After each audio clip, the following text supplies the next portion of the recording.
আসসালামু আলাইকুম এভরিওয়ান, সবাই কেমন আছেন? আশা করি সবাই ভালো আছেন। তো শীত চলে আসতে না আসতেই কিন্তু শীতের সবজি বাজারে উঠে গিয়েছে।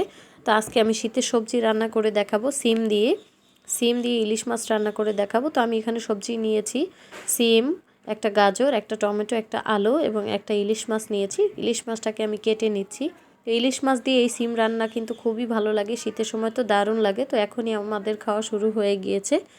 এই তরকারিটা খেতে কিন্তু আমার কাছে খুব ভালো লাগে। সপ্তাহে আমি 2 দিন কিন্তু এই তরকারিটা রান্না করি।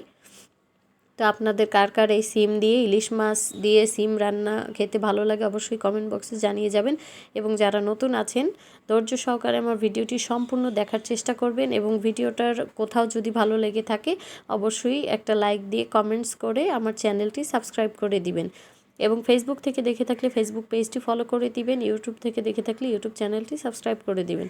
এখানে আমি মাছটা কেটে নিলাম এবং সিমগুলো কেটে নিলাম। এখন আমি টমেটো কেটে নিয়েছি। এবার গাজরটাকে একটু ছিলে অর্ধেক পরিমাণ গাজর দিয়ে নিব। আপনারা চাইলে গাজর দিতে পারেন, না দিলেও সমস্যা নেই, কিন্তু আমার গাজরটা খুব পছন্দ, এই জন্য সবজির সাথেও আমি গাজর রান্না করি। তো এখানে আমি গাজরটাকেও কেটে নিচ্ছি, গোল গোল করে কেটে মাঝখান থেকে কেটে দিব, কারণ সিম যেহেতু 2 টুকরো, আবার ছোট সিমের সাইজগুলো একটু ছোট, এই জন্য আস্ত রেখেছি। এবং আলু, টমেটো, সিম সবগুলোই আমি কেটে নিচ্ছি। তো যারা নতুন আছেন আমার চ্যানেলটি এখনও সাবস্ক্রাইব করেননি তারা আমার ইউটিউব চ্যানেলটি সাবস্ক্রাইব করে দিবেন এবং বেল আইকনে অলে ক্লিক করে রাখবেন, যাতে করে নতুন নতুন ভিডিও এবং সহজ সহজ ভিডিও আপলোড দেওয়ার সাথে সাথে আপনাদের কাছে নোটিফিকেশন চলে যায়। তো এখানে ইলিশ মাছগুলো ধুয়ে পরিষ্কার করে নিলাম। এখন আমি ইলিশ মাছটা একটু ভেজে নিব। এর জন্য দিয়ে দিলাম হাফ চা চামচের মতো লবণ, হাফ চা চামচ দিয়ে দিলাম মরিচ গুঁড়ো, হাফ চা চামচ হলুদ গুঁড়ো। ইলিশ মাছে কিন্তু কোনো মশলার ঝামেলা নেই, কারণ ইলিশ মাছটা শুধু হলুদ, মরিচ, লবণ দিয়েই কিন্তু ভেজে নিলে অসাধারণ টেস্ট হয়। আপনারা কী মশলা ব্যবহার করেন জানি না, আমি এভাবেই রান্না করি, এই জন্য আপনাদের সাথে শেয়ার করছি। তো ইলিশ মাছটা একটু ছোট মাছ, এই জন্য একটা মাছ সম্পূর্ণ দিয়েই রান্নাটা করে নিব। ছোট একটা ইলিশ মাছ দিয়ে সবজি রান্না করে নিয়েছি। তো মাছটাকে উল্টে পাল্টে সবগুলো মাছ আমি উল্টে ভেজে নিচ্ছি ভালোভাবে। এখন আমি তুলে নিব। মাছগুলো তুলে মাছের যে তেল, সেই তেলের ভিতরেই আমি রান্নাটা বসিয়ে দিব। তো এর জন্য দিয়ে দিলাম পেঁয়াজ কুচি। পেঁয়াজটাকে একটু সামান্য ভেজে নিব যাতে কাঁচা স্মেলটা না থাকে। এরপর একটু সামান্য পানি দিয়ে দিলাম ইলিশ মাছের পেটি।